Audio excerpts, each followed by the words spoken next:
Another day, another motorcycle na naman guys. So karon guys ni ata karon diri mag-check kita og Mio Sporty sa halagang 7,000 na kay problema.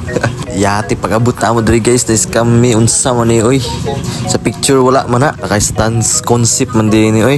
Sa halagang 7,000 na kay problema guys. Wala pa'y papel, bali pa ang chassis.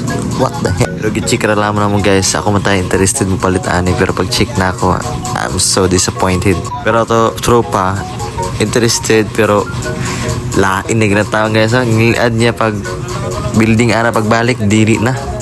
Pero sa halagang 7,000 guys na nakay motor. Pero wala lagi papel niya, bali pa ang chassis. Ikaw na bahala magpadadyawa na niya kung madakpan ka sa LTO or sa checkpoint. Thank you na na. Largo na impound. Sigara 7,000 na niya. Og mahangyo pa na. I-chat na lang ng tao dia. Kita ni mo yun na video. Kung taga Surigao ka, makita ni mo yun dito sa may mines. Kung interested ka, pangutana na lang mga tao dia.